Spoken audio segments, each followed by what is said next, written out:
Dernier protagoniste et non des moindres, le président Paul Kagame. Nicolas Normand, quelles sont ses motivations profondes? Est-ce que justement il veut aller jusqu'à la capitale de la RDC? Cette question est importante. C'est l'acteur principal puisque c'est lui qui a déclenché le conflit, c'est lui qui a envahi le Congo RDC. Ses motivations, c'est de revoir, à mon avis, d'une manière ou d'une autre, les frontières établies par la conférence de Berlin en 1885. C'est-à-dire qu'il a une visée territoriale de prédation sur l'est de la RDC. Alors bien sûr, aujourd'hui, on ne peut plus changer les frontières aussi brutalement, même si Poutine essaye de le faire dans le cas de l'Ukraine. Donc il utilise un groupe qui est le M23, qui est complètement armé et aux ordres du Rwanda, et il veut une négociation entre Kinshasa et ce M23. Une négociation pour quoi faire? Pour que le M23, qui représente le Rwanda, ait une tutelle et administre cette zone pour le compte du Rwanda. Donc il veut en fait dominer cette région de l'Est de la RDC à travers ce groupe armé. C'est clair. Et alors il met en avant des objectifs totalement mensongers, qui sont la défense des Tutsis. Mais si on veut défendre... il remonte à la guerre, enfin au génocide au Rwanda en disant que la RDC aide ou maintient des génocidaires dans son pays. Oui, la RDC même persécuterait les Tutsis congolais. Seulement, en envoyant une milice composée de Tutsis, le M23, c'est pas le meilleur moyen de protéger les Tutsis localement, bien évidemment. D'autre part, son deuxième grief, c'est qu'il y a un groupe constitué de Hutus. Les Hutus, c'était les génocidaires en 94. Une partie de ces génocidaires se sont réfugiés au Congo en 94. Ils ont eu des enfants probablement qui forment aujourd'hui le groupe qui s'appelle FDLR et selon Kagame, ce groupe menacerait la sécurité du Rwanda. Et ça, vous nous dites que c'est un prétexte? Oui, c'est un prétexte parce que tous les spécialistes estiment que le... Half of my life, I've been living in friendship. Not sure of living the next day. I didn't fight to be the president of my country. Never. It came by accident. So I was fighting for my own right, which anyone in any human rights organization could not give me. And even now cannot give me or cannot give one. So it's cynical and absurd that anyone who just talking about violations, me as my own people to be accused of violating their rights. It's just an absurd. Bote, nangai ka globama mukuse makambo etali toujours concert ya Nicolas Besso Gims ou pour ça en solidarité ya ba victime bano ba victime ya makambo ya Rwanda ba ko sala mboka biso. Alors lobi nazwaki moninga moko ya mondela bengaki ngai ali mebi namonaki requête osalaki na tribunal contre Boker tribunal na maire à Paris. Mais namona qu'est-ce que monaki nini ya préfet atindelinga yango bon et ça le même que j'avais vu ben c'est vrai que nakokeska na préfet na Paris P de quoi que na madame mais il s'engagera que na préfet parce que yende a pesaka meeting ya ko interdire to ya ko reporter mais tant natali soko botali pe bien na kati il y a tweet, hein? Il y a préfet. La tweet n'a à interdire té. La tweet n'a à participer ordre à ko reporter té. La tweet n'a à lobby que à ko senga na ba organisateur ba reporter.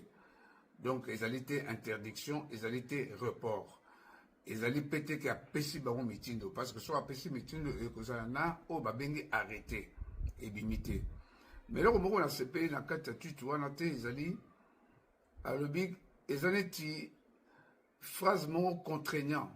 À l'objet, ce qui, la salité, à quoi interdire, ils allaient dire, il y a quand même des menaces, à la CP, dans le côté. Il y a un peu de boutou bobimba, na sali requête mususu, na tini na tribunal, l'objet n'a pas réponse au tribunal, on a ce qu'on a na tribunal na préfet à Paris et tokotala sika na yena ngai bon na yena biso to ba convergence pour l'émergence du Congo banani bakolonga na lobi teke tolongi na lobi pe teke to échouer Mais dans le Bindenge Mokonzamboka, c'est-à-dire que partout où on parle de la République démocratique du Congo, va retrouver la République démocratique du Congo, va le BAP Makamboka. Il y a donc Toroko Tangana préfet dans le tribunal. Vous bangate, Nassina Longa Bango déjà, tant que na Makambo et à conseil aller qui n'a JB, et Zalaki qui Nazaki contre JBT, mais Nazaki contre volonté ya ba Congolais Bangai Koya ko bamususu ba kanela kae pendant que Bomaye, bamususu ba kaneli ba bunda bango na bango. Alors moi je peux pas permettre Bilo quand on a la carte de convergence pour l'émergence du Congo, Tolingi toujours Bomoko. Ata toko quarantaine à l'olenge ya ba idéologie hein, mais tout ça kana Bomoko. Bomoko wana c'est-à-dire to uti musika bango wana baebike mokonzi ya longi bango déjà na carte ya diplomatie balingi basala l'olenge ya suka mais là tout ça na bango. Voilà. Oyo bana oya ba o mon continent banga za ko teka maki bango ba sali eti mboka ça fait 30 ans hein ba sakani isika wa isili, c'est-à-dire que na bolongi oyo mon konzi mboka longi diplomatiquement parce que il fallait tout, c'est-à-dire il fallait tout tomber du colo mais bon c'est pas quelque chose trop obligé batinos mais oye ba attendez tout long diplomatiquement. Et bien, en diplomatie, c'est-à-dire que Katimisisa, il y a monté qui m'a qui wana nyoso, parce que bako pesa ye bandingisa. Si quand bakomi ko bangande, tout ça là que batonyoso baye bango surtout ba na oyaba, ya bango na bindela bayeba. Ya ngo mo bako bundisa conseil wana ya Gims. Mais tozali quand même, ce n'est pas encore fini. Mais ce qui te longi, la lingi que bisonyoso, c'est-à-dire tout ce babier, tout kende koto na kati ya stade wana. Et puis, to kosenga pe ba konzo ya ba RTNC, ba luka moyen nyoso, ba retransmettre événement wana en direct. Toujours bunda. Et tumba. Voilà tout ce que n'anga balabino que tout si to sali dans le cadre de la base to sali na sengaki bandeko ya convergence pour l'émergence de Bakonzi donc ba pessing dingisa na skawa na sali requête mususu contre préfet à Paris tous en un tribunal à partir de l'obina ko numéro ndewa na kotinga bino requête wana en tout cas bandeko bozaka na kimia tozaka elongo que Dieu vous bénisse. Merci. Bon munu ujimuni nukwata muchimengina chetu chakananga malanji wa shingi mema njimwane ni muleji bo mukananga njimumbuka mukananga ça fait 30 ans makukemas kanu kemito bolunga kubuluka ni kwetu bajiba franzala kaji kujibantu batu bashikishanzala kwetu mwana wa muyanda ni mema muyandezi kibwa chinga ni mema n'équipe wa nyonso fondation Marie France mujiba sombemo to kuno ele menjile lweo menje to aji chinga bolunji mumvo lungu lwa masama no tunusama kanu tuni muntu wa kunusamba to Nous nous michi, nous nous maï, nous sommes malu traditionnellement. Ata tumvanga nice. Hein? Dingamba ni kakututu ne le menjito. Bolu nous sama makalu anu chibula mikolo. Nous banda mu mikunan kumaka sakutupu. Kazi ni visa watu ya kulu atato. Buli nu lokela kanu inasheni chizaku cha kulu atato.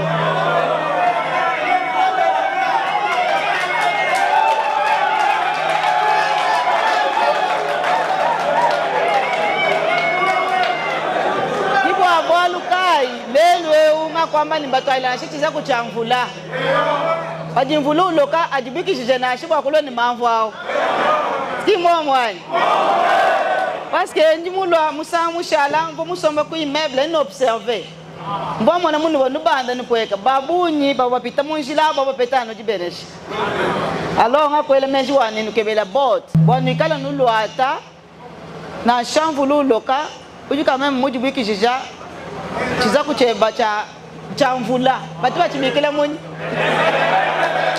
c'est ça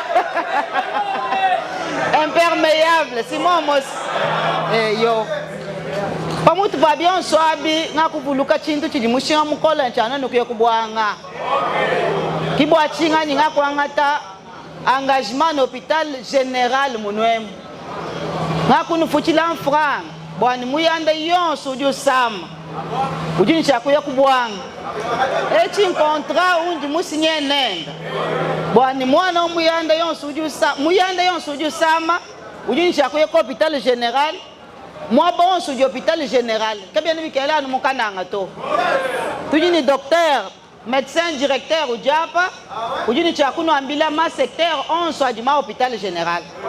Kadibo awe koye kubwanga bibi kele bwana lo mu bureau bya fondation bakukwata photo banu pesha carte ke baku nkadika kwambuluishe bwa kuye kubwanga jiba jonsu jojo sama kina kwa wani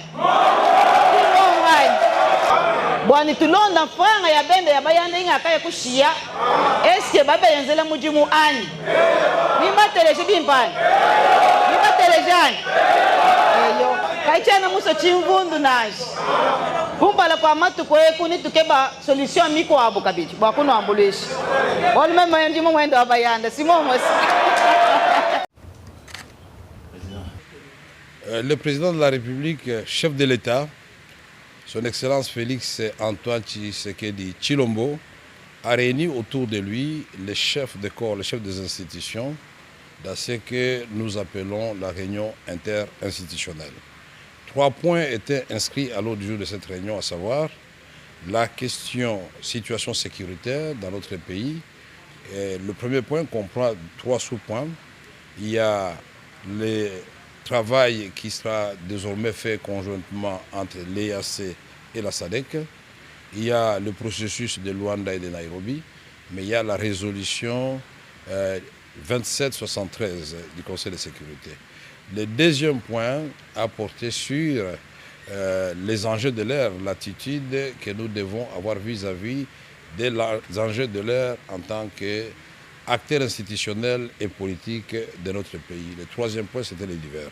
S'agissant du premier point, le président de la République nous a informé du fait que l'EAC, Eastern African Community, la communauté économique des États de l'Afrique de l'Est et la SADC, travailleront désormais ensemble dans le cadre du processus de Luanda et de Nairobi. Le président de la République nous a fait l'honneur de nous partager ce qu'il a engagé comme résultat à Doha.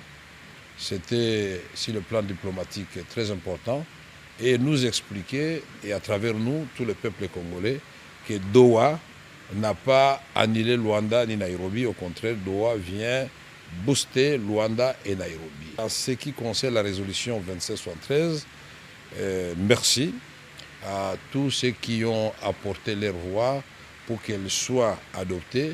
C'est une victoire diplomatique parce qu'elle impose des sanctions, elle impose des cessations des hostilités, mais nous avons dit que ce n'était pas suffisant, il faut qu'on ait des modalités pratiques de l'application de cette résolution, d'autant plus que par le passé, on a eu des résolutions de démilitarisation de Kisangani qui n'avaient pas été appliquées, et là, le travail va continuer, et le président a exhorté Madame la Première ministre et le gouvernement de continuer cette offensive diplomatique pour dire à nos partenaires et amis du Congo comment nous allons rendre pratique cette résolution 2773. En ce qui concerne les enjeux de l'heure, l'environnement politique et les enjeux de l'heure, le président de la République a insisté sur l'initiative qui est aujourd'hui conduite par son conseil spécial en matière de sécurité, le professeur Eberandé.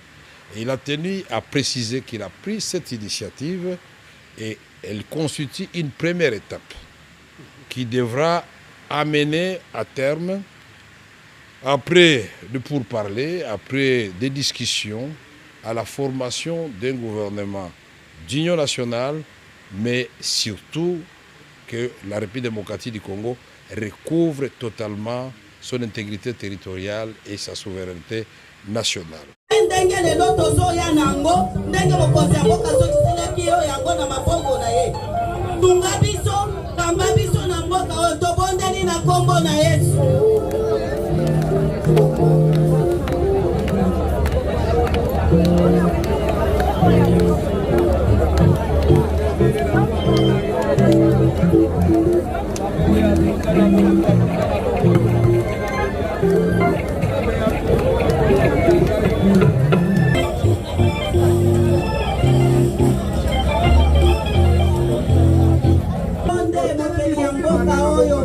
Mokonzi na nguya tozali na esika mosusu akokimela te tozali na ebambamelo mosusu te biso tosili koyeba ete mboka Kongo ezali ya yo Nzambe ekitisa mapinga na likolo kitisa meseleste bakita. Président, bonjour. Bonjour, Tindika TV. Bon, toza na limité la permanence, il y a parti UDPS, parti au pouvoir. Lelo likamuni ezalia. La moni batba tondi ba instrument c'est ba na sachet likamuni. Bon, eza likamwa mama tomboli ba mama, tomboli Nzambe. Ce que Dieu ce que veut la femme, Dieu le veut aussi. Il y a mon moni biso tobi eza mwana bango. Photo de la toujours à la queue le. Ba mona quand même té président zomba zaki na makambo na biso. Quand on peut avoir un problème, ba ko bengana. Ba ko ya mo bondo pour ba résoudre likamunanga. Yango to ko futa nyongo. Donc tout s'aimer na moya ba mama. OK, donc moi ici tikali wana ti décembre ba papa bango batala peka na biso to chité en douceur na de année 2025. Mais pourquoi vous allez na suka? Yo mona te mutu mususu ayene fête 2h du matin. On a 2h du matin de fête bandi. Ah bon? Il faut voir ça déjà pour les andesons de bomber des suko bokale. Yes ko azo ede bino azo lia ba recette nyonso. Azo lia ngondambu ndambu. Donc vous remarquez de muta fêter, ça muta 2h du matin. Président Zomba, ma question est d'accord lié na parti hein, donc na libandati. Alors ndeni santa parti. Parti ça va hein. IDP ça va, nous sommes au pouvoir. Preuve de l'accès IDP ça va, nous sommes au pouvoir. Vous avez une consultation? Oui, on nous a consulté par les conseillers spéciaux à la chef de l'État. En tout cas, souci des Aguini, Bisoto éclairé. Ok. La grande famille politique, machine politique, première force politique. Bien vous expliquer bon conseiller na makambo naïm ça mokonzambo kanini. C'était comme ça, chef de délégation de CG Kabuya. Vous a aïe. Ya na lo ba. Nous à laquelle le. Ah. Mutuna rôle na so vous allez adjoint, merci de adjoint. Vous avez national, vous avez fédéral. Donc c'était comme ça. Donc mutuna rôle na yi. Na rôle na yi. OK, mais numéro 1 et ya délégation de CG Kabuya. Donc ça veut tout dire hein. Et surtout que Beran Yemoko alobi bon merci la grande famille boyer. Mais on peut sa parole à mon OK. Qu'est-ce que je vais dire au chef? OK. Et c'est Augustin Kabouya. Et c'était comme ça, à télémipé, à exposer, et puis comment il question réponse. Bah on va les gars. Bisous de ma kengeli la carte. Je laisse le match ici. En tout cas, ils avaient fait officiel à fond. Le coup fanango. Mais ce jour-là, c'était officiel. En tout cas, en tout cas, c'est Kabouya yende président Aïe. Chez IDP, c'est un limité. Tout le monde va se giga. Je crois à partir de geste wana, mon homme d'Aroluka, mon gars aux limité. Ah oui. Librement. Pour beaucoup de gens qui n'ont pas n'engagent pas le baka. Bademo, Bayaka et Touloukou. Tant que vous pensez à Bango, comme pour Batuno Baza Batoro, t'inquiète. Nous sommes locataires. Nous sommes légaliste. Donc, on a donc, blague était. Comme donc, oui, vous connaissez pas la première force politique. Mais nous sommes la première force politique au Congo. C'était normal. Et surtout dans les devoirs, il y a Béran, le spécial, la chef. On va vivre à IDPS. Vous avez le rôle à ce bâtiment, donc vous permettez à jouer les autres points de vue et puis apaisant par rapport à la position IDPS. Président, tu as moins flashté, moins idée et vous allez ni gouvernement. Bon, mon c'est par rapport à un problème. Oui. Pays à normalité, il y a la guerre à l'Est. basimbeli biso mandoki bapomba mokili. Parce que moi je vois la guerre à l'est dans la monde on va Rwanda quoi. C'est l'Occident. L'Occident qui veut avoir la même mise le Congo. Pour la banque Congo c'est l'air bien personnel quoi. Donc malgré la condamnation en fait la vérité c'est ratétique quoi. N'engé Bible lobby même tes ennemis vont te défendre. Dieu peut utiliser tes ennemis d'hier pour te bénir aujourd'hui. Même tes ennemis là vont témoigner. C'est ce que nous vivons. Nos ennemis d'hier, par contre, on a une réunion kili en faveur de la RDC. Ce qui est une bonne chose pour nous. Et maintenant, ce qu'on a dit, c'est que nous musika. Nous avons dit que nous avons dit que nous thème. Hier, il y a 12 heures, il y a 5 heures. Nous avons récupéré le temps de nous abonner la tête. C'est ça, l'autre de 5 bango. Bakota makambango. Et puis, ça va rapide. Parce qu'il n'y a que la mort, il n'y a que la désolation, il n'y a que la terreur. Ça la rapide parce que ok. Mot de la fin, président Zomba pour l'activité à l'élo, parti namoni, il y a du calme, il y a du sérieux, namoni biloko tout yasika, ben instrument tout yasika, donc batu yasika, biloko tout maintenant sachet dans ce moment là, président Zomba, message na de la fin na moi, interview autorisée. Mais mon tout ça dans mon bola, je m'en conseille que venir à bola. Mais ce qui moi est logo est mon nango. Ato bombina nzong mongo pesa ka songi songo aleka. Et on me mona kinkole, ozo comprendre te mais ngana que de capella, mais na se retrouver na kinkole na le maboke. Ah, vous faites le pété bo, ça peut maboke. Moi logo pesa na poche. Ya mon moni, je vais vous constater. Donc en fait la vision c'est quoi? Pour bali ça na parti, il dépèse et bala na pouvoir. Donc partout au pouvoir, faut pas sentir oui. Effectivement, il dépèse de pouvoir. OK. Donc, Ndebalobaga, Vino Asika. Au Tchad, on a parlé Kaleba Sakalate, même sa ville. Pouvoir IDPC à pouvoir Asika. Il faut peu Magamouno soit IDPC à la Sika. Donc, les Congolais vont sentir oui, il y a Sika, IDPC a même mis à Sika. Donc, souci n'a pas Angwana, va songer un jour, va combattre. On va mouiller maillot. C'est ça mon message que nous avons lancé à qui de droit. Parce que Moutazara laisse na batunaye. Fatu aza vino asika. Nous sommes combattants sur la vino asika. IDPC a vino asika. Au Tchad on a Kaleba Sakalate. Merci beaucoup. Donc on a recruté Baoya Yé. Pour pas c'est là qui fort hein. IDPC Vanda. Pourquoi? Parce qu'il y avait des combattants idéologiques. Chaque Congo va sortir de banda. Combattants ça Moutava n'a pas l'été. Et surtout que le ministère n'a plus on a 5 ans. Ils sont combattants. C'est le ministère intérieur. Mais ok.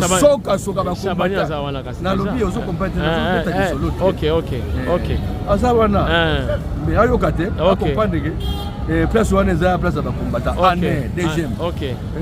Oko tia confiance na loka muninga te ndenge ba Kongo baloba kiako kiangana. Loka muninga ba tela mo mutemba te. Mutazaka laisse na batune. Oh, l'IDPS a des hommes et des femmes formés par Yatuti. N'oubliez pas à l'époque, on n'avait que des formations. Okay. Nous avons reçu des formations. Et par le vieux, vous n'avez pas l'idée. Avec les Sédois. Avec les Français, Jean Jaurès, Parti socialiste Sédois. À tout moment, ils venaient nous former. En prélude, il y a pouvoir. Donc, l'IDPS a l'idée, n'a pas le pouvoir. Donc, dès que nous avons le pouvoir, nous avons la mission. Nous avons le pouvoir à l'ADN. C'est le moment, le pouvoir est là. Maintenant, on va battre le pouvoir. Voilà. On va battre le pouvoir, ils ont tout le pouvoir. Merci. Les principes. Yo le oyo aux indicatives. Il y a Android. L'obénzamba souris par ma tosse et au change de staff, mère Mpanzi. Comme il y a Chomonote. Moi, je suis mère dans le Balobawana. Souka, mon appel ma tosse au Koufa. Il y a un lobby. Et moment où la Bible dit. Rien ne peut nous arriver si Dieu ne le permet pas. À chaque chose, le malheur est bon. Donc profitons du fait que nous sommes attaqués. Le pouvoir est menacé.